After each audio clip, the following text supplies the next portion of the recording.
За Европын холбооны зөвлөлөөс Монгол улсыг 2017 оны 12 сарын 5-нд татврын зорилгоор хамтран ажилтгүй орны жагсаалтанд анх удаага оруулсан.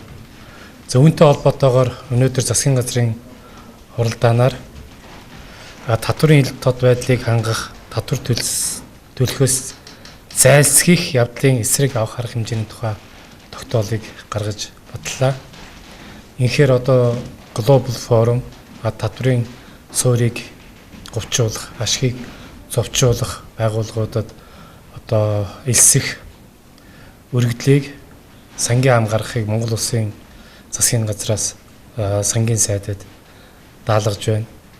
За үүнтэй холбоотойгоор Монгол улсынхаа татврын хуулиудад холбогдох нэмэлт өөрчлөлтүүдийг оруулж 2018 оны 1-р сарын дотор багтааж улсын хурлд өргөн барихыг бас даалгалаа.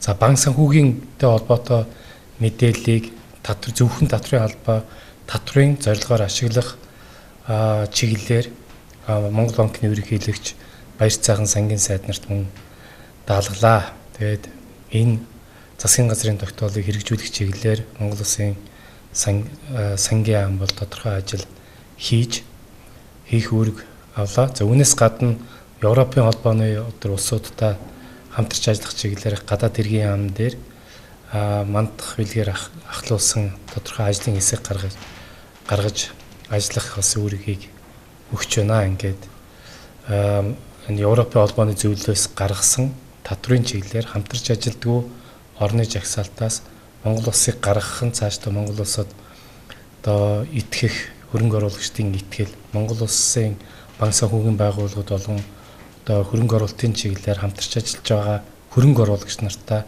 ажиллах орчныг бол сайжруулах ийм боломжийг бол бүрдүүлж өгнө гэж үзэж байна.